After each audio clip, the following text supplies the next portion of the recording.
Hello बच्चों, let's see this question. The coefficient of x raise to the power 50 in the expansion of sigma k equals to 0 to 100 ck x minus 2 raised to the power 100 minus k 3 raised to the power k is also equal to. अब यहाँ अगर देखें तो first of all हम ये किस form में solve होगा, ये बाइनोमियल एक्सपेंशन के फॉर्म में सोल्व होगा. सपोज कोई एक टर्म है x plus y raise to the power n, तो इसका एक्सपेंशन क्या होगा, sigma n equals to 0, sorry ये r equals to 0 to 100, then n c r x raise to power n minus r into y raise to power r. ठीक है, और अगर इसमें x raise to power r का coefficient निकालें, coefficient of x raise to power r, तो ये क्या हो जाएगा, ncr. ठीक है, अब हमारे पास जो गिवन टर्म है वो क्या है, sigma k equals to 0 to 100 c k x minus 2 raise to power 100 minus k 3 raise to power k. तो इसका एक्सपेंशन क्या हो जाएगा, अब यहाँ पर x जो है ये क्या है, x माइनस 2 और y क्या है 3, तो ये हो जाएगा x minus 2 plus 3 raise to power n. अब n कितना है यहाँ पर, n की वैल्यू है यहाँ पे 100. ठीक है, तो ये हो जाएगा 100, तो ये हो गया x प्लस ये हो जाएगा 3 माइनस 2 यानी कि 1 x plus 1 raise to power 100. तो ये क्या हो गया, इसकी value x plus 1 raise to power 100. अब इसे अगर हम देखें, ठीक है, ये तो हमारा क्या हो गया, बाइनोमियल टर्म होगी. अब इसमें कोएफिशिएंट ऑफ क्या पूछा है, x रेज़ टू पावर 50 का कोएफिशिएंट. तो x रेज़ टू पावर 50 का कोएफिशिएंट क्या हो जाएगा, 100c 50 by using this formula.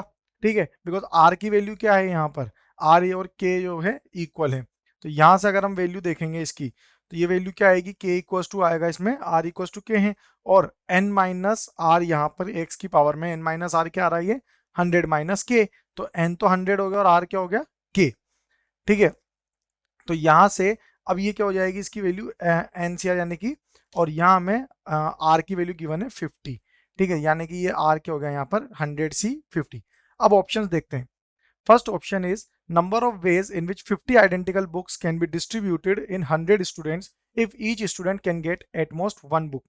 तो ए ऑप्शन के अकॉर्डिंग अगर हम देखें तो बुक्स कितनी है 100, और उसे कितने 50 बुक्स है और 100 स्टूडेंट्स में डिस्ट्रीब्यूट करनी है. तो इसके लिए सिंपल टर्म जो होगी वो क्या होगी, एनसीआर ही यूज करेंगे, that is 100 students and 50 books. तो ये इक्वल, इन दोनों, ये दोनों टर्म्स इक्वल आ रही है, जो कि हमारा टर्म एक्सपेंशन था 100c50, एंड ए टर्म भी क्या आएगी सॉल्व करने पे 100c50. It means option 1 is correct. Now let's see option B. Number of ways in which 100 different white balls and 50 identical red balls can be arranged in a circle if no two red balls are together. अब इस case में क्या होगा, ठीक है, तो यहाँ पर एक सर्कुलर पाथ है, okay, arrange in a circle. अब यहाँ एक सर्कल है, सर्कल में बॉल्स अगर हम अरेंज करेंगे तो यहाँ पर 100 white balls and 50 identical red balls है. तो टोटल बॉल्स तो कितनी है 150 इन अ सर्कल. तो no two red balls are together, it means एक red then white then red then white, इस तरह से यहाँ पर इनमें अरेंजमेंट्स होंगे. ठीक है, अब यहाँ पर हर दो रेड बॉल के बीच में एक स्पेस आ रहा है, तो टोटल स्पेसेस कितने हो जाएंगे, जितने की बॉल्स होगी. It means 50 identical red balls है तो स्पेसेस भी कितनी होगी, 50 होगी. तो इसमें नंबर ऑफ वेज क्या होंगे, only 1, which is not similar to given part. So option B is wrong. Let's see option C. Number of dissimilar terms in x1 plus x2 plus x3 up to x50 is raise to the power 51. अब यहाँ पर अगर हम देखें तो ये पूरी total terms कितनी है यहाँ पर 50, तो क्या हो जाएगा 50 टर्म्स. सी ऑप्शन हम यहाँ देखेंगे तो ये क्या हो जाएगा 50 terms raise to the power 51 है. ठीक है, अब इनमें अगर हम प्रोडक्ट टर्म इसका देखेंगे अगर सपोज, तो प्रोडक्ट इनमें क्या होगा, ठीक है, अब ये क्या किस वे में होगा, x1 raise to the power n1 into x2 raise to the power n2 up to x50 raise to the power n50 है. तो इसमें जो इनके सम्स निकलेंगे वो क्या निकलेंगे, n1 plus n2 plus n3 plus up to n50, और ये क्या गिवन है, इक्वल टू 51 गिवन है. तो इसके लिए फॉर्मूला क्या होता है, ये इस जो टर्म होगी ये हमें यहाँ पे गिवन है, तो इसके लिए जो फॉर्मूला यूज होता है वो क्या होता है, n plus r minus 1 c r minus 1. तो n कितना है यहाँ पर 51 प्लस r कितना है 50 plus sorry minus 1 c r minus 1, r is 50 यानी कि 49. तो ये कितना हो जाएगा यहाँ से, अगर हम देखते हैं 50 प्लस 50 यानी कि 100 सी, सॉरी ये 100 सी 49 हो जाएगा. ठीक है, ये क्या हो रहा है 100 सी 49. ठीक है, तो 100c 49 हो रहा है, which is not matched with our expansion. It mean option C is also wrong. Now let's see option D. 2 6 10 14 up to 198 upon 50 factorial. ये टर्म अब हमारे पास है.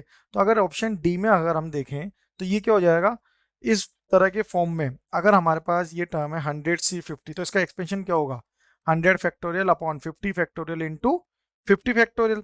ठीक है, अब इसमें ऑड और इवन अलग अलग करें तो ऑड नंबर्स क्या है, 1 3 5 अप टू 99, एंड ये कहाँ तक है, ये 198 तक टर्म है, तो 99 तक अगर हम देखें, देन इवन नंबर्स कहाँ से कहाँ तक होंगे, 2 4 6 8 अप टू 100 होल अपॉन ये क्या हो जाएगा, 50 फैक्टोरियल इंटू 50 फैक्टोरियल, 100 फैक्टोरियल तक ले रहे हैं. अब यहां से अगर हम टर्म्स देखेंगे तो इवन वाली टर्म्स में से 2 50 कॉमन ले लेंगे, और यहाँ पर क्या बचेगा, 1 into 2 into 3 into up to 50 terms आएगी, तो वो चीज कैंसिल बाय 50 फैक्टोरियल. तो यहाँ पे जो टर्म आएगी वो क्या आएगी, odd number, that is 1 into 3 into 5 into up to 99 into 2 50 upon 50 factorial. ये टर्म आएगी इसमें.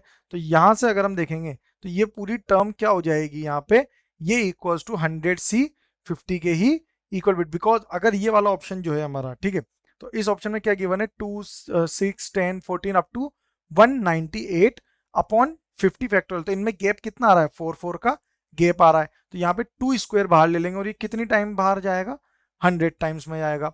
तो 2 रेज टू द पावर अगर इसमें भी हम 50 के साथ बाहर लेंगे तो इसका एक्सपेंशन भी क्या बनेगा, 2 raise to the power 50 into 1 into 3 into 5 to to 99 upon 50 factorial, जो कि इसी के एक्सपेंशन के इक्वल आ रहा है. It means option D is correct. Okay, so final answer is option A and option D. Best of luck.